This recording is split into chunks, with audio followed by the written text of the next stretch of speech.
सोमनाथ ज्योतिर्लिंग भगवान शंकर के 12 ज्योतिर्लिंग में से सबसे पहला ज्योतिर्लिंग है, जिसकी स्थापना स्वयं चंद्र भगवान ने की थी। कहते हैं यह पृथ्वी पर स्थापित सबसे पहला ज्योतिर्लिंग का मंदिर है। लेकिन सदियों से इस मंदिर पर कई सारे आक्रमण भी हुए और कई बार इस मंदिर को तोड़ा गया और कई बार इस मंदिर को लूटा भी गया।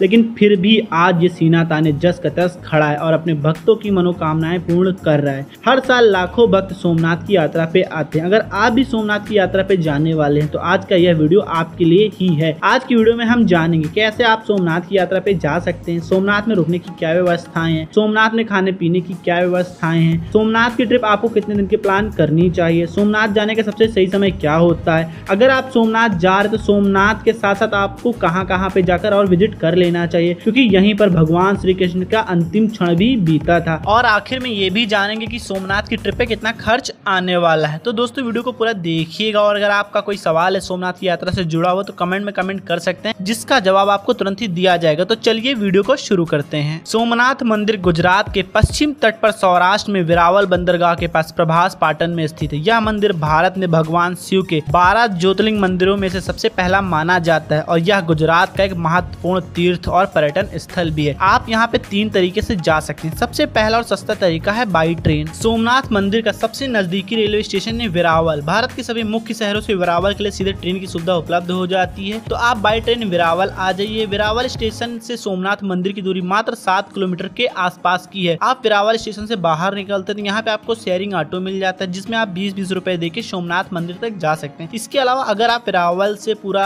ऑटो बुक करते हैं तो इसके लिए आपको 200 रुपए देना पड़ेगा। 200 रुपए वाले ऑटो वाले लेते हैं और आपको सोमनाथ मंदिर के पास में छोड़ देते हैं। और अगर आप प्राइवेट टैक्सी से जाना चाहते हो तो टैक्सी वाले यहाँ पे 400 रुपए से लेकर 500 रुपए चार्ज करते हैं और आपको वेरावल से सोमनाथ मंदिर ड्रॉप कर देते हैं। इसके अलावा सोमनाथ में भी सोमनाथ रेलवे स्टेशन है, जहाँ से मंदिर की दूरी लगभग 1 किलोमीटर के आसपास है। लेकिन बहुत ही कम शहरों से सीधे सोमनाथ के लिए ट्रेन की सुविधा उपलब्ध हो पाती है। तो अगर आपके शहर से सोमनाथ के लिए ट्रेन की सुविधा उपलब्ध हो जाती है तो आप बाई ट्रेन सीधे सोमनाथ भी जा सकते हैं। दूसरे ऑप्शन की बात करेगा, बाई फ्लाइट आना चाहते हैं सोमनाथ की यात्रा पे, तो इसके लिए सोमनाथ का नजदीकी एयरपोर्ट दीव में है, जहाँ से सोमनाथ मंदिर की दूरी लगभग 80 किलोमीटर के आसपास की है। और तीसरे ऑप्शन में अगर आप अपनी कार या बाइक लेकर सोमनाथ की यात्रा पे आना चाहते हैं तो आप अपनी कार और बाइक लेकर भी बहुत आसानी से सोमनाथ की यात्रा पे आ सकते हैं। अब रास्ते और हाईवे बहुत अच्छे बने हुए, आपको कहीं भी किसी प्रकार की कोई दिक्कत नहीं होगी। इसके अलावा अहमदाबाद, राजकोट, सूरत, वडोदरा, द्वारका, यहाँ से भी सीधे बाई बस आप सोमनाथ की यात्रा पे आ सकते हैं, क्योंकि सोमनाथ की यात्रा पे आने से पहले बहुत से लोग द्वारका में जाकर द्वारिकाधीश के दर्शन करते, फिर वहां से जाकर सोमनाथ की यात्रा करते हैं। तो दोस्तों ये तो बात होगी आपको सोमनाथ कैसे आना है, लेकिन आगे बढ़ने से पहले सबसे पहले बात कर लेते हैं आपको सोमनाथ कब आना चाहिए, कौन सा सही समय होता है सोमनाथ की यात्रा के लिए। वैसे तो आप सोमनाथ की यात्रा में साल भर 12 महीने आ सकते हैं, लेकिन गर्मियों के समय यहाँ पे बहुत ज्यादा गर्मी होती है, इसीलिए सितंबर से मार्च के बीच का महीना आपको सोमनाथ की यात्रा के लिए सबसे अच्छा मिलने वाला है। जहाँ उत्तर भारत में कड़ाके की ठंड होती है, सोमनाथ, महाराष्ट्र, सौराष्ट्र जैसे तटीय राज्य मौसम काफी सुहाना रहता है, इसीलिए आपको अपनी यात्रा सितंबर से मार्च के बीच में करनी चाहिए। तो दोस्तों अब आगे बात करते हैं सोमनाथ पहुंचने के बाद आपको रुकने के लिए क्या सुविधा मिलने वाली है। तो सोमनाथ मंदिर पहुंचने के बाद सोमनाथ मंदिर के पास में आपको बहुत सारी धर्मशाला, गेस्ट हाउस और VIP होटल देखने को मिल जाते हैं, जहां आप अपने बजट अनुसार अपने लिए रूम देख सकते हैं। अगर इनके चार्जेस की बात करें, आप धर्मशाला में रुकते तो यहाँ पे आपको 300 रुपए से लेके 500 रुपए के बीच में धर्मशाला में भी रूम उपलब्ध हो जाता है। इसके अलावा अगर आप गेस्ट हाउस में रूम लेते तो यहाँ पे आपको 600 रुपए से लेके 1000 रुपए में गेस्ट हाउस में रूम की सुविधा उपलब्ध हो जाती है। और अगर आप ठीक ठाक होटल लेना चाहते हैं या फिर बहुत अच्छा होटल लेना चाहते हैं तो फिर आपको यहाँ पे 2000 रुपए से लेके 5000 रुपए तक में भी कमरे की सुविधा उपलब्ध हो जाती है। अब आप अपने बजट अनुसार अपने रुकने के लिए व्यवस्था कर सकते हैं। इसके अलावा यहीं सोमनाथ ट्रस्ट का भी गेस्ट हाउस बना हुआ है, जहां पर जाकर आप नाइट स्टे कर सकते हैं। इसकी बुकिंग आप पहले से ऑनलाइन भी कर सकते हैं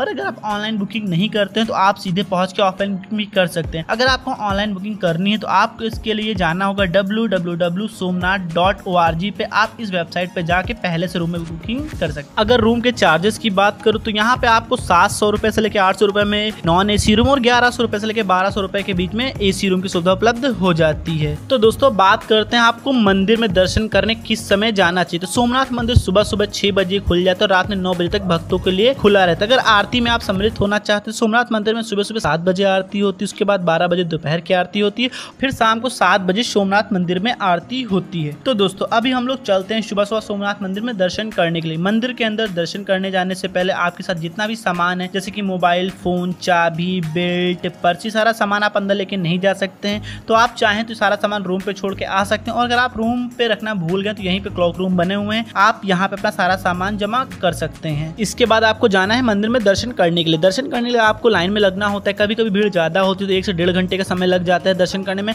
और कभी कभी भीड़ कम होती है तो 20 से 25 मिनट में आपको सोमनाथ ज्योतिर्लिंग के दर्शन हो जाते हैं। सोमनाथ मंदिर में जब आप जाते हैं तो बिल्कुल सीधे जाने के बाद आपको ठीक सामने विराजमान होते हैं सोमनाथ महाराज। यहाँ आपको इनके दर्शन करने और मनी मन ओम नमः शिवाय नमः की जयकारे लगाना है। मंदिर से आप बाहर निकलते हैं तो इसके अलावा भी यहाँ पे कई सारे छोटे छोटे मंदिर बने हुए, यहाँ जाके भी आपको दर्शन कर लेना है। दर्शन करने के बाद आपको वापस मंदिर से बाहर आ जाना है। मंदिर से बाहर आने के बाद सबसे पहले आपको जाना होता है पेट पूजा करने, मतलब खाना खाने के लिए। सोमनाथ मंदिर के बगल में ही एक मार्केट बनी हुई जहाँ पे आपको खाने पीने की सारी सुविधाएं देखने को मिल जाएंगी। यहाँ पे आप जाके लंच, ब्रेकफास्ट, डिनर सब कुछ कर सकते हैं। यहाँ पे आपको राजस्थानी खाना, गुजराती खाना और चाइनीज फूड भी अवेलेबल हो जाता है। तो दोस्तों यहीं पे आप लोग नाश्ता करिए। नाश्ता करने के बाद आपको जाना होता है सोमनाथ मंदिर के आसपास 5 से 6 किलोमीटर में कई सारे और टूरिस्ट प्लेस है। तो यहाँ पे जाने के लिए आप वहीं से ऑटो कर सकते हैं। ऑटो वाले इसके लिए आपसे 500 रुपए से लेकर 700 रुपए चार्ज करते हैं और जितने भी टूरिस्ट प्लेसेस हैं वो कवर करवा देते हैं। और अगर आप शेयरिंग में जाना चाहते हैं तो शेयरिंग में आपको 200 रुपए देना होता है। ऑटो वाले 200 रुपए ले लेते हैं आपसे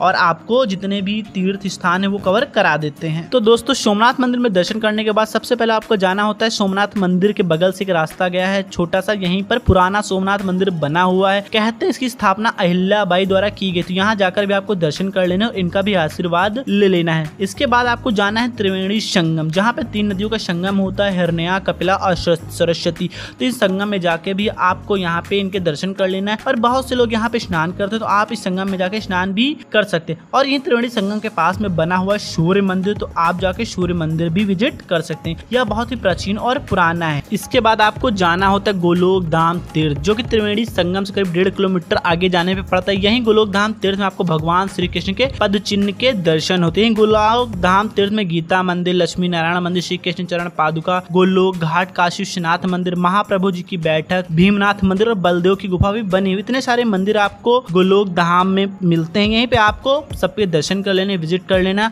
और यहाँ का जो समय सुबह 6 बजे से लेकर शाम के 6 बजे ही पूरा गोलोक धाम खुला हुआ रहता है। इसके बाद आप जाएंगे शारदा मठ। शारदा मठ में भी आपको कई सारे मंदिर में दर्शन हो जाते हैं। जैसे गोलोक धाम में कई सारे मंदिर बने हुए, वैसे शारदा मठ में भी कई सारे मंदिर बने हुए, इनमें जाके भी आपको विजिट कर लेना है। इसके बाद आप लोग को जाना होता है भालका तीर्थ। कहते हैं इसी स्थान पर पहले वन था जिसमें विश्राम करते समय श्री कृष्ण को जरा नामक व्याध का तीर लगा था, जिसके कारण भगवान श्री कृष्ण की मृत्यु हुई थी। सोमनाथ आने वाले सभी भक्त भालका तीर्थ जाके भगवान श्री कृष्ण के दर्शन जरूर करते हैं। यहाँ पे आपको बहुत सुंदर भगवान श्री कृष्ण और वेदा का चित्रण किया गया है, वो भी देखने को मिलता है। इसके बाद आप यहाँ पे दर्शन करिए, कुछ समय बिताए। इसके बाद आप जाएंगे बाण गंगा। यहाँ पे भी आपको ज्योतिर्लिंग रूप में भगवान शंकर के दर्शन होते हैं। और ये जो दर्शन होते हैं आपको समुद्र के अंदर शिवलिंग बनी उनके दर्शन होते हैं। कभी कभी यहाँ पे पानी बहुत ज्यादा होता है, तब आपको बाहर से ही दर्शन करके वापस आना पड़ता है। और जब पानी कम होता है तो आपको बहुत संभल के यहाँ पे जाना होता है। कई बार यहाँ पे कई भक्त स्लिप हो जाते हैं और चोट भी खा जाते हैं। तो यहाँ दर्शन करके आपको शाम तक वापस फिर आ जाना है सोमनाथ मंदिर के पास में, जहाँ पे आपने अपने लिए होटल में रूम लिया हो। क्योंकि ये सारी विजिट करने के बाद आप शाम तक फ्री होते हैं। शाम को एक बार फिर से आपको जाना है सोमनाथ मंदिर में दर्शन करने के लिए, क्योंकि यहाँ पे प्रतिदिन शाम को 8 बजे से लेकर 9 बजे तक 1 घंटे का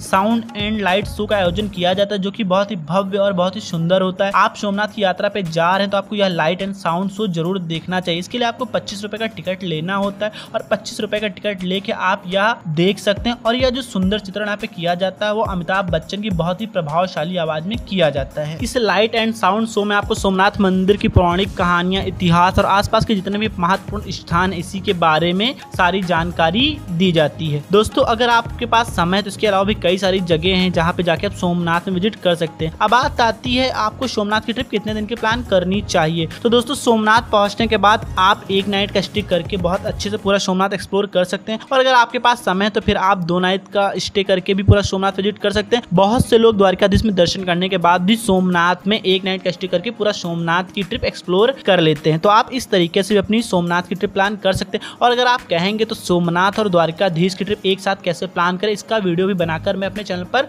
डाल दूंगा। तो दोस्तों अब आखिर में बात आती है कि सोमनाथ की ट्रिप में आपका कितना खर्च आने वाला है। तो अगर मैं सोमनाथ पहुंचने के बाद की बात करूं और जितना भी साइट सीन है आपको करना है, सोमनाथ में रुकना है और सोमनाथ ज्योतिर्लिंग के दर्शन करने हैं, तो इसमें आपका 2500 रुपए से लेकर 3000 रुपए के आसपास का खर्च आने वाला है। इतने खर्च में आप बहुत आसानी से पूरा सोमनाथ एक्सप्लोर कर सकते हैं। इस खर्च में आपका कहीं भी एक्स्ट्रा खर्च, एक्स्ट्रा खरीदारी और सोमनाथ तक पहुंचने का कोई भी खर्च नहीं जोड़ा गया है। तो दोस्तों आज की वीडियो में बस इतना ही। कैसा लगा हमारा वीडियो कमेंट में बताएं, और अगर आपको कोई सवाल हो सोमनाथ यात्रा से जुड़ा हो तो कमेंट में कमेंट कर सकते हैं, जिसका जवाब आपको तुरंत ही दिया जाएगा। आप हमारे फेसबुक पेज भारत के दर्शन पे भी हमें फॉलो कर सकते हैं। इसके अलावा जिन लोगों ने अभी तक हमारे चैनल को सब्सक्राइब नहीं किया तो हमारे चैनल को सब्सक्राइब कर दें, बेल आइकन को प्रेस कर दें, क्योंकि हमारे चैनल पर ऐसे ही यात्रा से जुड़े हुए इन्फॉर्मेटिव वीडियो बराबर अपलोड होते रहते हैं।